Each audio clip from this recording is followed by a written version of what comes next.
For more than 300 years, the Royal Marines have been Britain's first strike force from the sea.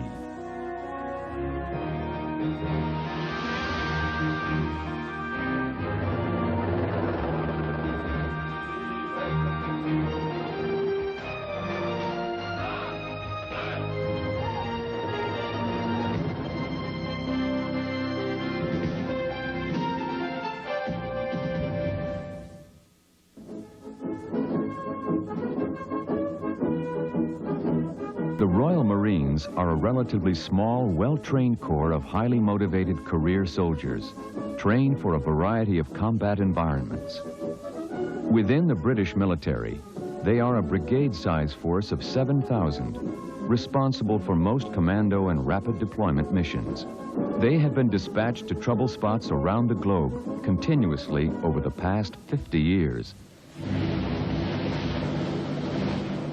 Much smaller than the U.S. Marines, their primary missions are commando-style raids and long-range reconnaissance. Trained to operate independently behind enemy lines, they rely on stealth and mobility rather than force and firepower. They are the first line of defense along NATO's northern flank and Europe's premier commando force. The needs of the Royal Marines, I believe, is the fact that flexibility is going to be the name of the game in the future. And there's nobody more flexible than the Royal Marines. Hence our role we have taken from the past and we can lead into the future. Created in 1664 as sea soldiers for the Royal Navy, they originally served on ships as sharpshooters, bodyguards for the officers and seaborne raiding parties. They were the first British soldiers to engage the American revolutionaries in Lexington in 1775. Their insignia includes the word Gibraltar in honor of the Marines who captured the strategic rock in 1704 and held off the French and Spanish for 4 months until reinforcements arrived. When a contingent of Royal Marines escorted Napoleon into exile, he wondered aloud how much might be done with soldiers like these. The Second World War saw the creation of a new type of fighting man, the commando. A combination sapper, signaler, marksman, parachutist, scout, and seaborne raider, a specialist in modern warfare. The initial Allied setbacks in World War II forced the British to create a joint Army-Marine commando force to take the fight back to Europe and confuse the Germans with surprise raids prior to D-Day. The all-volunteer force trained at a secret base where they refined the physical and tactical skills that have become the trademark of Marines ever since.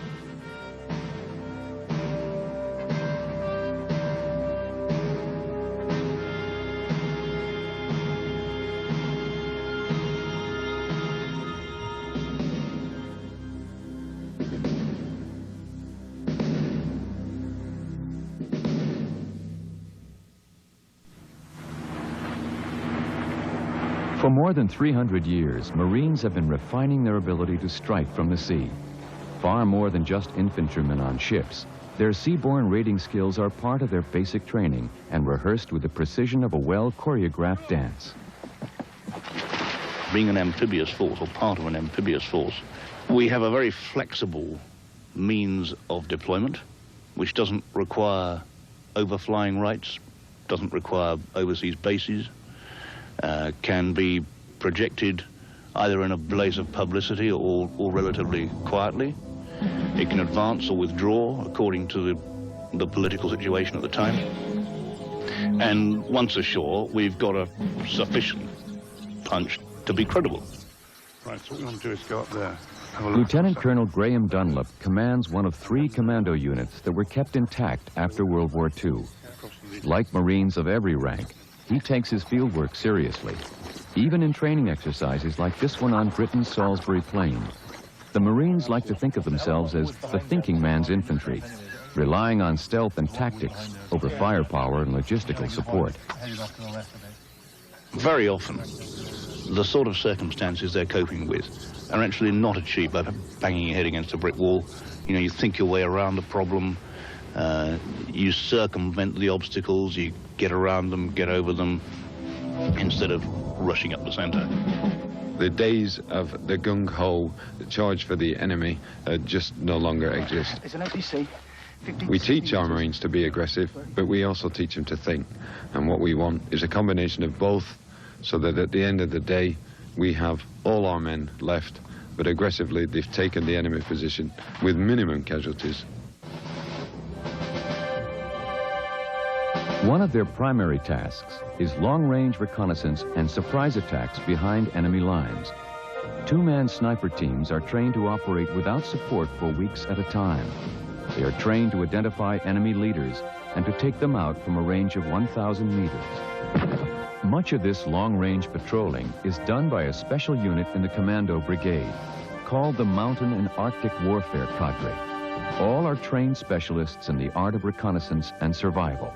It takes him out into North Norway, up into Arctic Norway, where he's going to experience conditions of down to -30, -40 degrees centigrade. He's going to have to ski 200 kilometers over the mountains, and he's going to have to learn the basic techniques of living, surviving, and fighting in that sort of environment. Just by doing those sort of operations, you can get confident in working in a hostile environment, and you get confident in your own ability to survive. You are completely self-sufficient. We do a lot of survival training, so if your combat support is cut off, then you're taught to live off the land. Not particularly easy in an Arctic environment. The most secretive unit of the Royal Marines is the SBS, the Special Boat Squadron.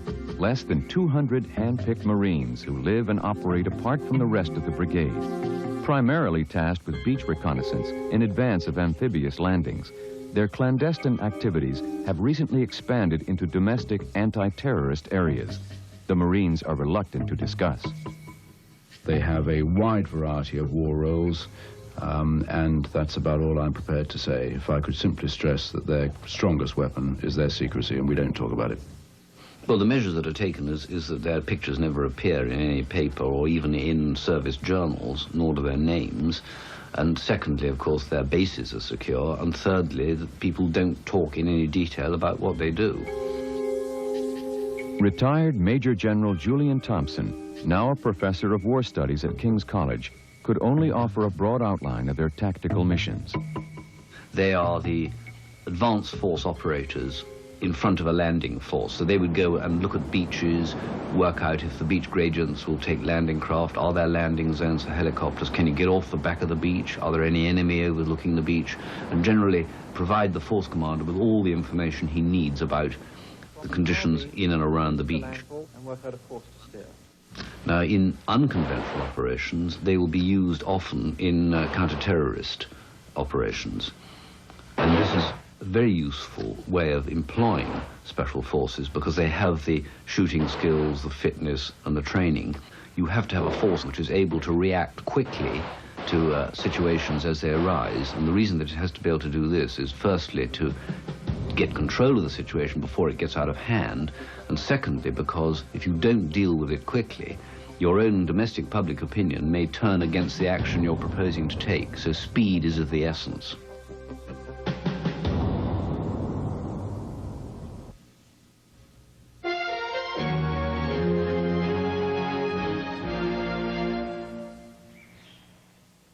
The pastoral charm of Devon on Britain's southwest coast has made it a popular vacation area.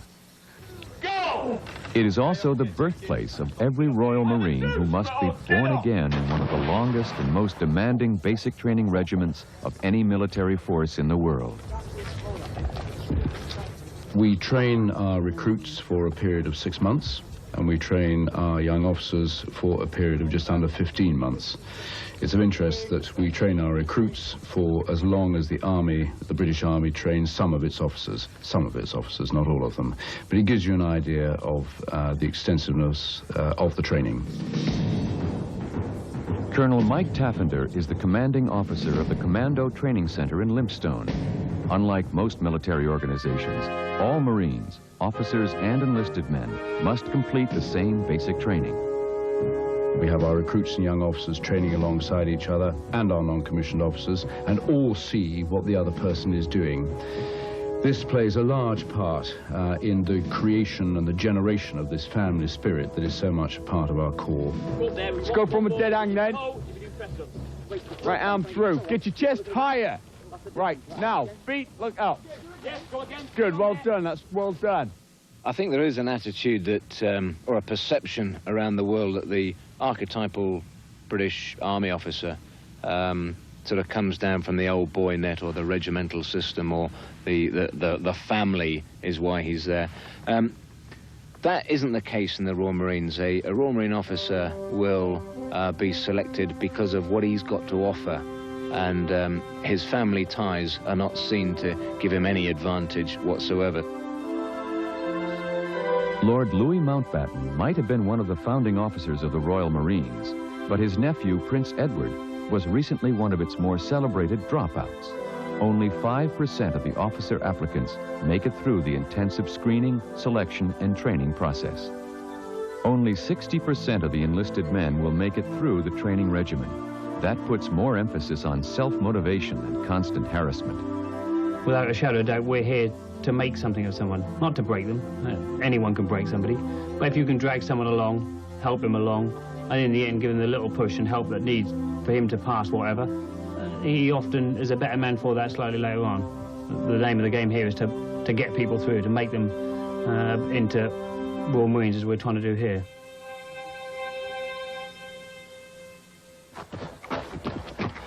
The infamous Commando Endurance Course, like much of the training process, relates directly to a commando's basic survival skills and his ability to operate in all conditions.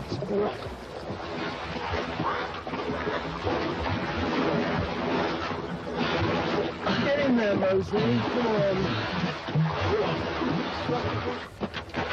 Rather like many of the commando tests, it is a disgusting test. It is very wet. In the winter, it's very cold. It's very dirty. You get wet completely from head to foot. And it really doesn't matter what sort of background you come from. Cold and wet is still cold and wet.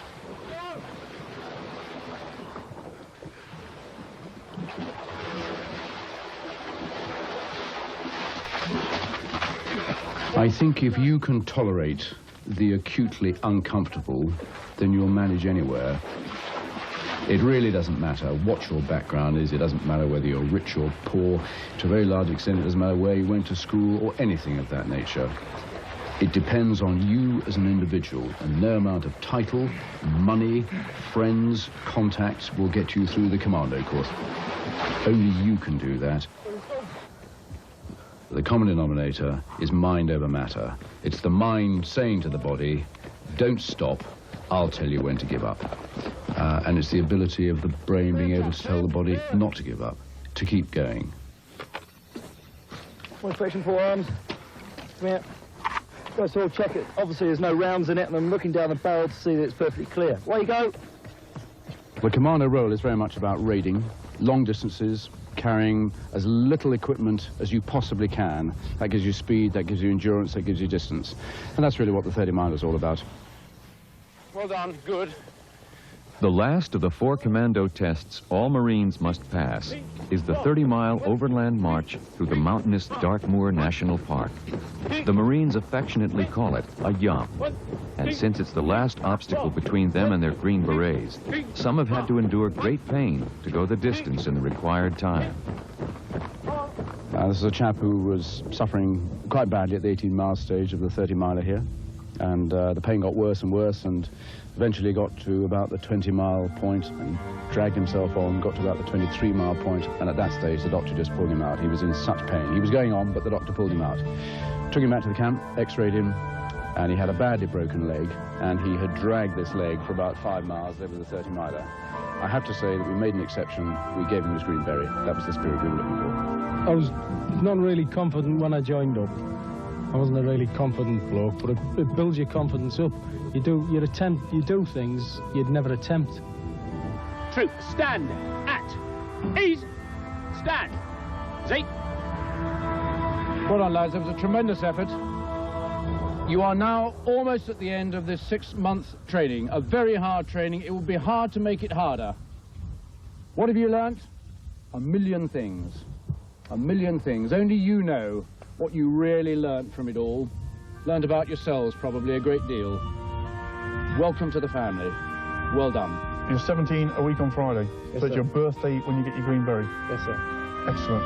That will go down well with your mum and dad, no doubt, won't it? Yes, sir. What did your mum think when she left you, a 16-year-old, in my gentle hands? She knew I was in good hands, sir. She knew you were in good hands. If somebody's wearing a green beret, you know that he's done the commando course, you understand the hardships that he's been through because you've experienced them yourselves. So you've automatically got a level of confidence in a guy who's got the green beret, or the green lid, as we call it. He's a known quantity.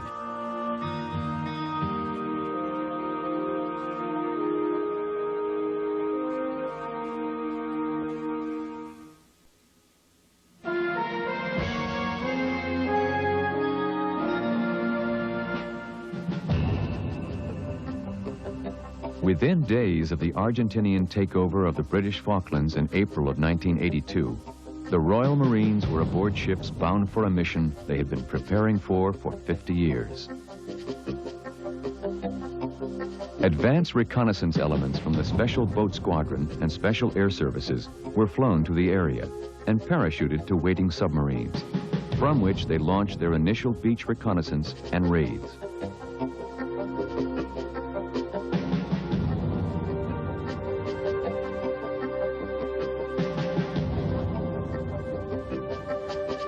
General Julian Thompson was the commander of the Marine forces in the Falklands. The reason that it might have been called the Marines Alamo if we'd not got it right and done a head-on assault into Port Stanley, we would have lost a hell of a lot of people. A lot of people would have become casualties. The public opinion at home would have said, look, we've had enough of this. So the answer was not to go straight at it like a bull at a gate, but to come in through the back door. The back door slammed shut on the Marines, with the sinking of the support ship carrying many of the helicopters they planned to use after landing on the opposite side of the island from the capital at Port Stanley. The Marines walked across the mountainous terrain in winter, carrying what they needed for their attack. Well, the Great Yomp was from one end of East Falkland to the other to go and take out the main enemy positions surrounding Port Stanley. And in a straight line, it's about 50 miles, but by the time you diverted to walk round rivers and cross streams and so forth, you're actually talking about 75 miles, carrying up to 100 pounds on your back. And at the end of the day, you then have to fight. Regimental Sergeant Major Neville Weston recalls the treacherous night assaults they had to make on the Argentinian hilltop positions. The Argentinians thought we were dead, where we weren't. We'd just gone to ground, waited for the fire to be traversed or stopped, and then carry on the assault. And the Argentinians were amazed to find the Royal Marines still coming at him at night, having thought we were all dead. A testimony to the individual skills of the cadre occurred when an observation post in the Falklands in appalling weather was nearly landed on by an Argentine helicopter, actually putting a wheel right on top of them. And the men inside thought they were going to have to fight their way out and destroy their equipment, but their camouflage was so good they were not seen. After the Argentinians finally surrendered at Port Stanley, the Marines discovered that 75% of their men were suffering from trench foot and other maladies from having been wet and cold for over a month. Well, the Royal Marines came into their own in the Falklands because they were able to deploy quickly, they were able to carry out the landings in the way that it had to be done, and of course also their training, we call marching, yomping, their ability to yomp in very hard conditions, carrying heavy loads and fight at the end of it, certainly proved its worth in the Falklands.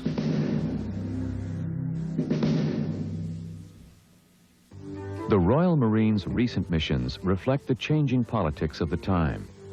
A Marine battalion is part of the regular 4-month rotation of British units to Northern Ireland. The patrolling skills refined in jungles and mountains around the world have been adapted to the urban environments of Ulster. One of the greatest tests of their discipline and reputation as the thinking man's infantry. The success or failure of that operation will depend upon your relationship with the local population. And if you alienate yourself from the locals, then you've lost before you've even started. So you're much more than a soldier, you're a politician as well. The clandestine skills of the SBS are now more likely to be called upon for domestic security crises.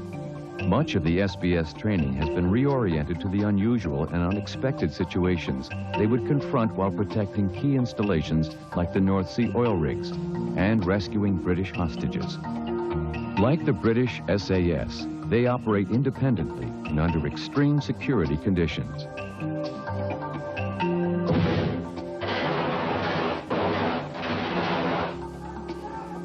People's expectations of Royal Marine Commandos is somebody that's 6'4" and really 6'4" tall and sort of built extremely large, and they sort of got that in their imagination. Really, in reality, they're normal people. They've got that sort of something about them that they wish to do something different. They join up, the training gives them that. I think it's sort of determination that the individuals have got that makes us different from other units. That determination is a sort of work hard, play hard attitude, where we will make the best out of a worse situation, and no matter what, we'll get the job done. The Royal Marines have been getting it done for more than 300 years as the world's first Marines.